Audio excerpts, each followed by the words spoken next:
Assalamualaikum warahmatullahi wabarakatuh. Selamat datang di channel saya.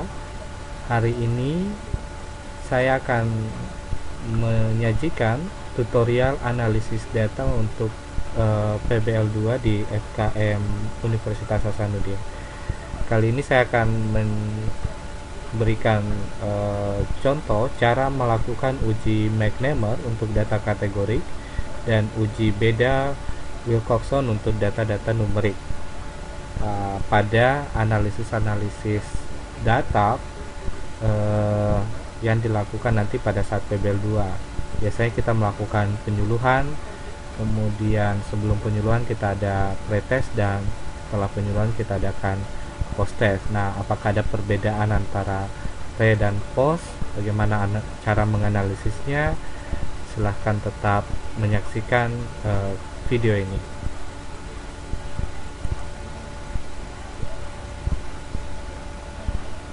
Yang pertama akan kita lakukan adalah uji Wilcoxon ya. Jadi untuk data-data numerik. Jadi langkah-langkah yang akan dilakukan ketika kita melakukan uji Wilcoxon adalah kita punya data poin setiap pertanyaan. Nah, itu kita akan menjumlah semua poin tersebut. Kemudian nanti akan kita munculkan nilai minimum, nilai maksimum, nilai min atau rata-rata, dan standar deviasinya. Kemudian langkah ketiga adalah kita melakukan analisis Wilcoxon. Analisis Wilcoxon adalah analisis turunan ketika data kita tidak terdistribusi normal. Dan memang kebanyakan kalau saya lihat data PBL kita yang jumlah respondennya biasanya cuma sedikit, di bawah 30-an atau di bawah 50-an, maka analisis yang cocok untuk kita lakukan adalah uji Wilcoxon, karena kemungkinan data pasti tidak terdistribusi normal kalau datanya sedikit. Nah, langkah-langkahnya ini akan saya presentasikan, saya perlihatkan. Di sini saya sudah memiliki data, kebetulan data PBL sebelumnya, ada nomor responden, kemudian ada nama dan variabel-variabelnya. Di sini kita bisa melihat ada pertanyaan pre-1, pre-2 dan sampai pre-9. Kebetulan mungkin soal yang dibuat untuk pretest itu ada 9 nomor. Jadi kalau jawabannya benar dikasih angka 1, kalau jawabannya salah dikasih 0. Di sini juga ada pos 1 sampai pos 9 ya. Jadi sama pertanyaannya, scoringnya juga sama, kalau dia benar dikasih 1, kalau dia salah dikasih 0. Nah, yang akan kita lakukan adalah bagaimana menganalisisnya setelah data terinput di SPSS. Kemudian kita mencoba langkah kedua ya, menjumlah skor. Jadi langkah pertama yang dilakukan adalah menjumlah skornya dari pre-1 sampai pre-9. Untuk memudahkan kita bisa pakai menu transform, compute variable. Nah, kemudian kita tulis di target variabel ini skor pre, diketik skor pre, kemudian di sini kita saya hapus dulu, saya ulang.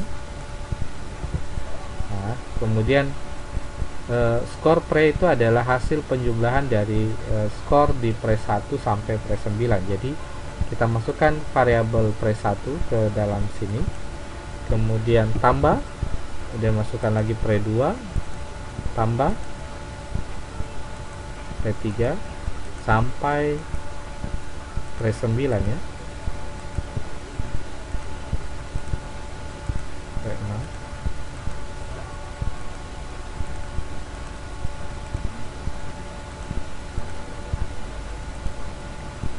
Oke, kalau sudah kita oke.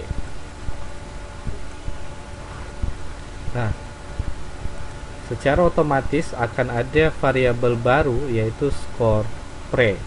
yaitu hasil penjumlahan dari pres 1 sampai pres 9. Jadi misalnya responden 1 poinnya 6, responden 2 poinnya 5, dan seterusnya. Lakukan hal yang sama juga pada pos. Jadi pos 1 Anda jumlahkan sampai pos 9. Caranya sama, di transform dan compute variable. Kebetulan saya sudah membuatnya di sini, ada skor pos. Di supaya cepat saya buat variabelnya langsung. Kemudian langkah setelah kita menjumlahkan, maka kita buat memunculkan nilai min, maksimum, min, dan SD nya ya, rata-ratanya, minimum, maksimum, dan standar deviasinya. Bagaimana caranya? Itu kita bisa lakukan di analyze, descriptive statistik, kemudian kita pilih descriptive. Oke, saya dulu. Nah, masukkan skor pre dulu ke atas, kemudian skor post di bawah. Nah, kemudian di option ini coba kita lihat, pastikan min, standar deviasi, minimum maksimumnya tercentanya. Kemudian continue, kemudian klik OK.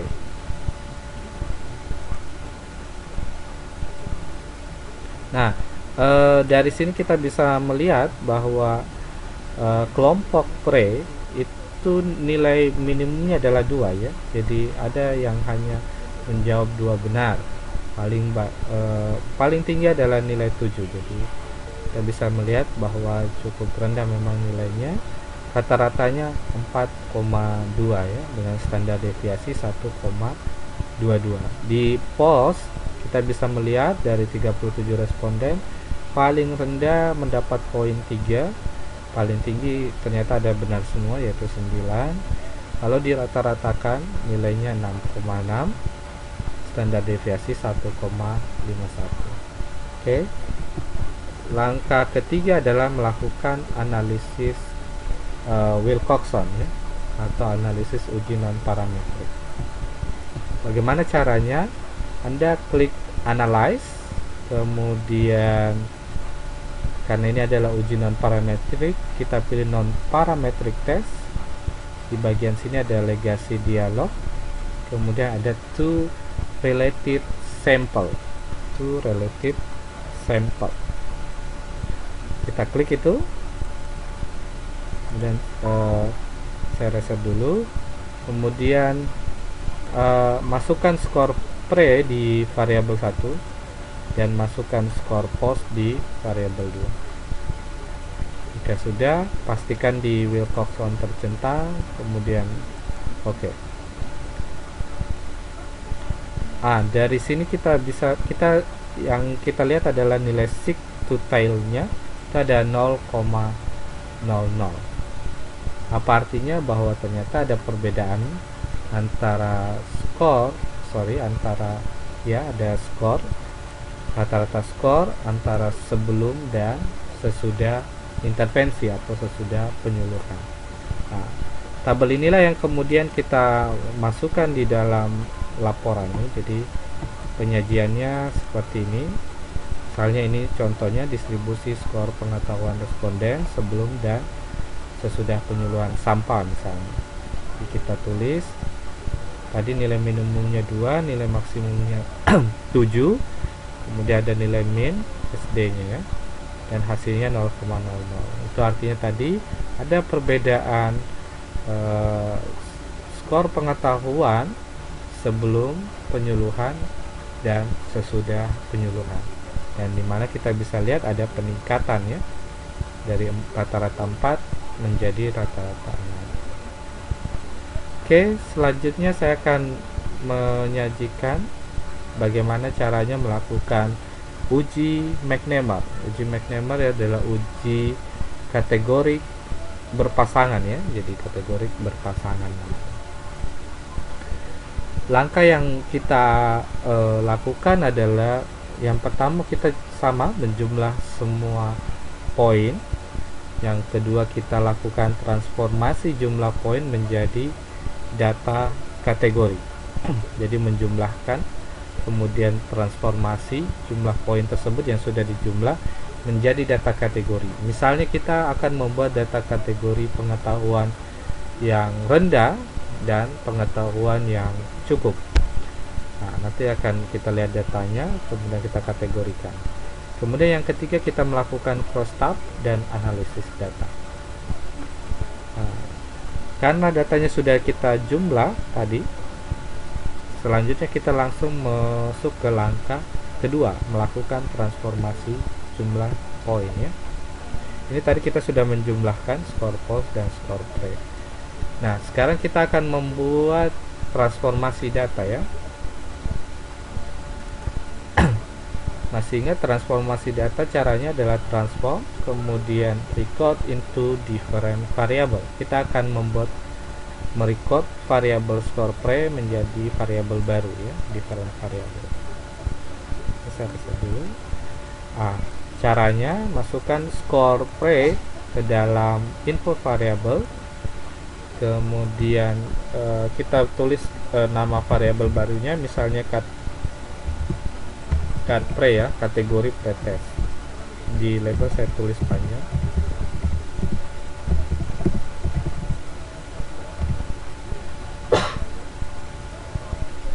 Kemudian saya change, kemudian all and new value. Karena kita punya pertanyaan 9, saya coba cut atau membuat cut off pointnya itu di 5 misalnya. Jadi semua yang di bawah 5 termasuk angka 5 kita kategorikan rendah pengetahuannya nanti. Jadi kodenya 1 rendah, dan add, dan setelah itu semua yang di atas 5 yaitu 6 ke atas sampai 9 lah, kita tulis 6 di sini yang range stroke highest. Semua angka di atas 6 kita kategorikan pengetahuannya cukup, atau kita kasih kode 2, kemudian masukkan di add. Setelah itu continue. Setelah itu klik OK.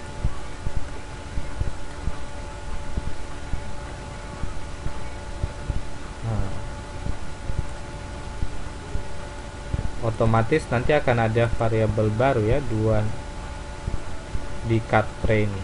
Lakukan hal yang sama pada variabel score post ya, sama, transform, record into different variable. Ini kita keluarkan, masukkan score post ya.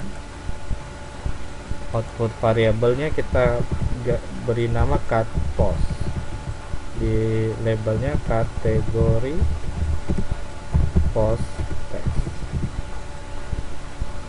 Selanjutnya change lagi, all and new value. Kategorinya sama ya, di bawah 5 termasuk angka 5 itu 1, di atas 6 termasuk angka 6 itu 2. Jadi kategorinya sudah kita bikin tadi, ini di continue saja kalau sudah, kemudian di OK. Nah, otomatis ada variabel baru lagi yang namanya cut post. Supaya ada labelnya 1 apa 2 apa, kita bikinnya di variabel view ya. Nah, di sini ada cut pre, kita kasih label 1 adalah pengetahuannya kurang karena tadi di bawah 5 ya. Kemudian 2 cukup. Kemudian di add dan di OK. Ini saya kasih 0 saja desimalnya. Kemudian karena kategorinya labelnya sama, saya copy saja, kemudian saya paste di bawah. Oke. Nah, selanjutnya karena kita sudah mengkategorikan, langkah ketiga kita harus melakukan crosstab dan analisis. Untuk uji McNemark itu caranya adalah analyze, descriptive statistik, kemudian crosstab. Kita klik crosstab. Masukkan kategori pre di kolom, dan kategori post di row ya. Kemudian kita pilih cell, kemudian pastikan persen total tercentang. Kita pakai persen total saja, dan continue. Di statistik jangan lupa centang McNamara ya, dan continue. Setelah itu oke. Ya, ini hasilnya ya.